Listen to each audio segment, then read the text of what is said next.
Au nom du Père et du Fils et du Saint-Esprit. Amen.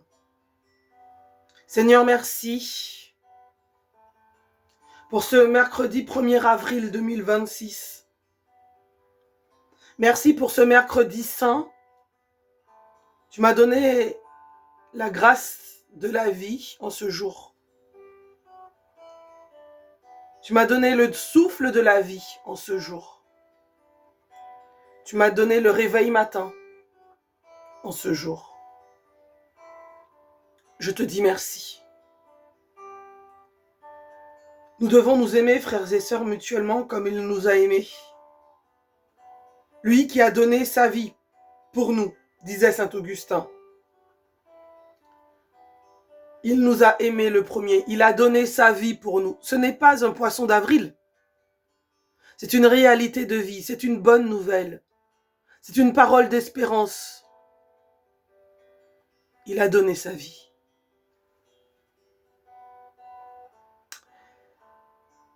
Seigneur, ouvre mes lèvres et ma bouche publiera ta louange.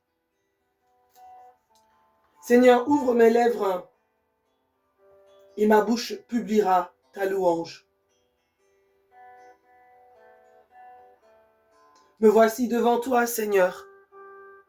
Tout petit, nous voici devant toi. Seigneur, je veux t'adorer aujourd'hui en esprit et en vérité. Je veux te bénir, toi qui as racheté le monde par ta sainte croix. Seigneur, en ce mercredi saint, viens me remplir, viens me visiter, viens me restaurer. Viens habiter ma maison, viens habiter la maison de mon cœur. Et chasse de moi tout ce qui ne vient pas de toi. Bien-aimé, il est question encore de la patience du Dieu de miséricorde. Au jour de la détresse, cherchons le Seigneur. Vers lui, tendons les mains sans relâche. Jésus a connu la détresse et l'angoisse, mais en toute chose, il a fait confiance à la volonté du Père. Apprenons de lui l'obéissance qui libère. Apprenons de lui cette obéissance qui ouvre le chemin de la vie éternelle. Psaume 76. Vers Dieu, je crie mon appel. Je crie vers Dieu qu'il m'entende. Au jour de la détresse, je cherche le Seigneur. Oui, Seigneur, au jour de la détresse, je te cherche. La nuit, je tends les mains sans relâche, mon âme refuse le réconfort.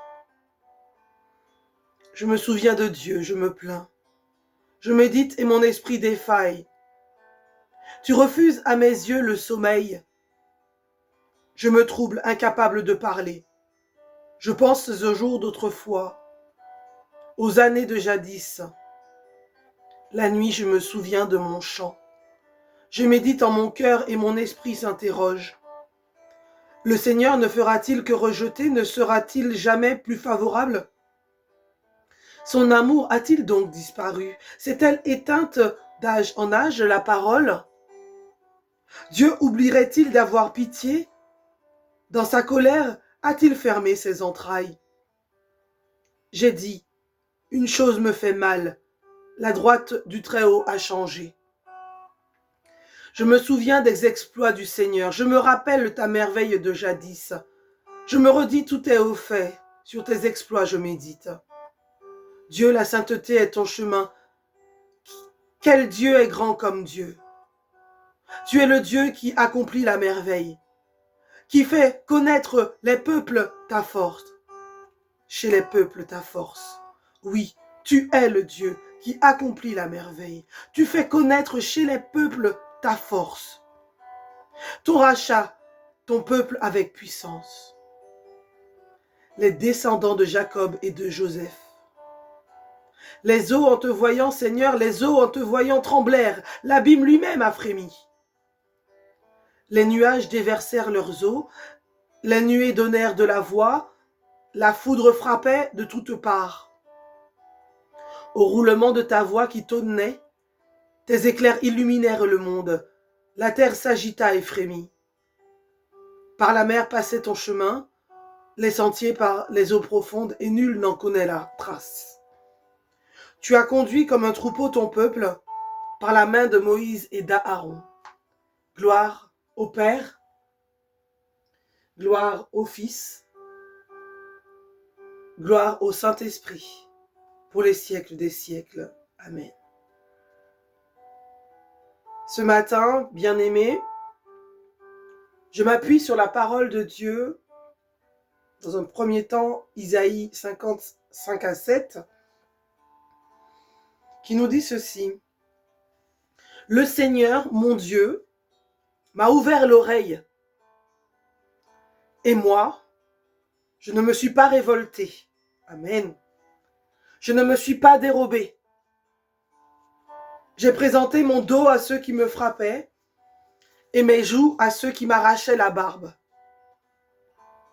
Je n'ai pas caché ma face devant les outrages et les crachats. Le Seigneur mon Dieu vient à mon secours. C'est pourquoi je ne suis pas atteint par les outrages. C'est pourquoi j'ai rendu ma face dure comme pierre. Je sais que je ne serai pas confondu. Rappelons-nous, bien-aimés, cet autre passage. Il n'avait ni beauté ni éclat pour attirer les regards. Par ses souffrances, nous sommes guéris. On reste toujours dans Isaïe. Seigneur mon Dieu, ce matin, en ce début de jour, je viens vers toi.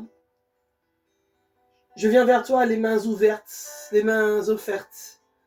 Avec ma faim, je veux t'offrir ma vie. Je veux t'offrir la vie de toutes celles et de tous ceux qui sont à l'écoute. Oh oui, Seigneur.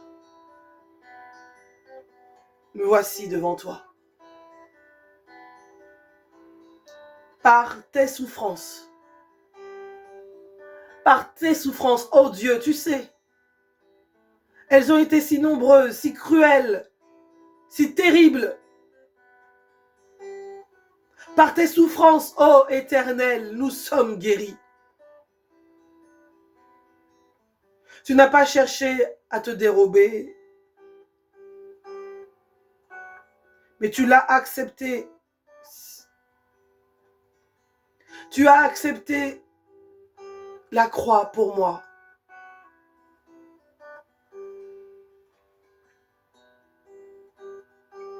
Tu as souffert pour moi, Seigneur. Comment pourrais-je rendre au Seigneur tout le bien qu'il m'a fait? Supplions le Christ en ce mercredi saint. Supplions le Christ qui n'hésita pas à mourir pour nous. Et cet autre passage d'Isaïe, dans Isaïe 50, versets 8 à 9, il est proche, celui qui me justifie. Quelqu'un veut plaider contre moi? Comparaissons ensemble. Quelqu'un veut-il m'attaquer en justice?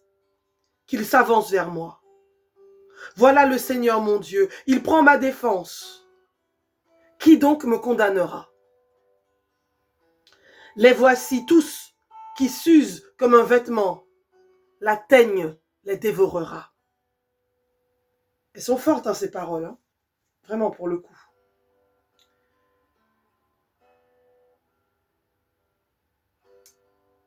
Seigneur Jésus, nous allons le voir dans les jours qui arrivent. Nous allons avancer dans ces mystères de la croix. Comme le serviteur, Jésus a été raillé, vilipendé,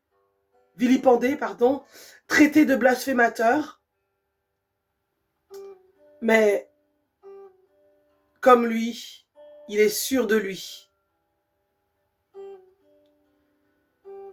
Qui d'entre vous pourrait faire la preuve que j'ai péché? Jean chapitre 8, verset 46. Mis en accusation, humilié, il ne tremble pas. Sa sécurité, c'est le Père. Le Père dans l'esprit. Le Père avec l'esprit. Avec aussi, et on en parle peu, la puissante prière de Marie, sa mère.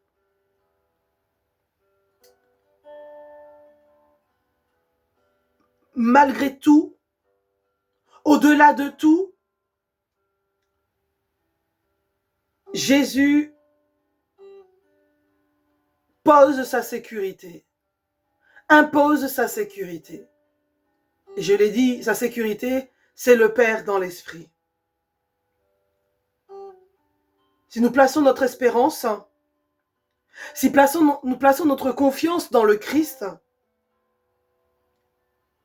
si nous voulons imiter le Christ, alors dans l'épreuve, alors dans la tourmente, alors dans les persécutions, alors dans la maladie, alors dans le doute, alors dans les pleurs, alors dans les difficultés, notre sécurité sera placée, notre confiance sera placée dans le Père,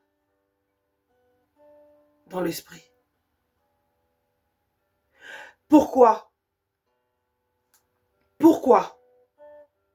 On pourrait se poser la question, est-il possible d'espérer encore aujourd'hui? Si on allume la télévision à l'heure des infos, il y a des chaînes infos en continu qui sont là pour nous rappeler ce qui se passe au cas où on oublierait. Pouvons-nous encore espérer? Pouvons-nous encore croire que quelque chose est possible? Alors, je pourrais aujourd'hui vous parler, vous entretenir de la messe chrismale, etc. Il y a des gens qui s'y prennent très bien, il y a des sites qui vous conduisent là-dedans. Aujourd'hui, je souhaiterais qu'on soit concret dans la prière et que nos cœurs se préparent d'une façon spécifique à accueillir le mystère de la croix, de la résurrection de Jésus. Que nous puissions rentrer dans ce tridôme pascal avec foi, espérance et charité. Alors, pour répondre à cette question, est-il possible d'espérer? J'ai envie de te dire, mon frère, ma sœur, toi qui m'écoutes maintenant, oui. Oui, c'est possible. En entendant le Christ dire qu'il veut être mon avocat, en méditant sur tout ce qu'il a enduré par amour pour moi, le serviteur souffrant. Il a souffert pour moi. Alors oui, cette blessure intérieure, cette douleur dans ta chair, qui peut la vivre à ta place? Sinon le Christ.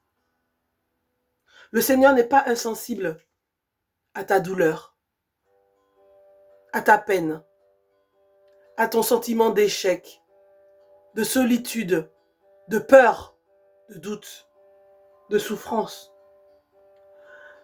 Le Seigneur connaît tes faiblesses. Il veut te protéger. Il veut te sauver. Il veut te donner les moyens d'être transformé. Alors, avec un tel défenseur, tu peux avoir confiance. Jette-toi dans ses bras, tu ne seras pas déçu. Oui, Jésus est le juste qui, par son sacrifice, obtient le pardon de nos péchés, non seulement d'un autre, mais encore de ceux du monde entier. 1 Jean, chapitre 2, versets 1 à 2. Je t'invite vraiment à croire. Prions. Seigneur, Seigneur, écoute ma prière. Sois attentif à la voix de mon appel. Prête l'oreille, Éternel mon Dieu, ce matin, et viens nous recouvrir de ton précieux sang. Viens recouvrir toutes celles et tous ceux qui nous écoutent de ton précieux sang. Et viens également recouvrir de ton précieux sang tous nos ennemis. Dieu d'amour, dont la compassion est incessante, je t'apporte les souffrances de ce monde, les souffrances des abonnés de cette chaîne. Je t'apporte les besoins de chacun et de chacune, les larmes de toutes celles et tous ceux qui se sentent prisonniers de leur situation. Je t'apporte, Seigneur, les souffrances des malades et des blessés. Seigneur, je t'apporte ce matin la tristesse des personnes éprouvées par le deuil, éprouvées par la perte d'un être cher. Je t'apporte, Seigneur, ce matin la vulnérabilité des personnes âgées, des personnes faibles, des personnes qui n'ont pas le moyen très clair de s'exprimer, de décider. Seigneur, je t'apporte l'innocence de tous les enfants. Je t'apporte l'innocence de tous les enfants qui, par certaines directions, certaines décisions, on essaie de bafouer leurs droits et de les conduire vers une voie qui n'est pas la voie de la sainteté. Je te prie, Seigneur, pour toutes celles et tous ceux qui nous ont demandé de prier à leurs intentions. Selon leurs besoins et selon ta grande miséricorde, fortifie-les, soulage-les en Jésus-Christ notre Seigneur, dans le Saint-Esprit. Dieu qui a tant aimé le monde, continue de faire ton œuvre de miséricorde, au nom du Père et du Fils et du Saint-Esprit. Amen.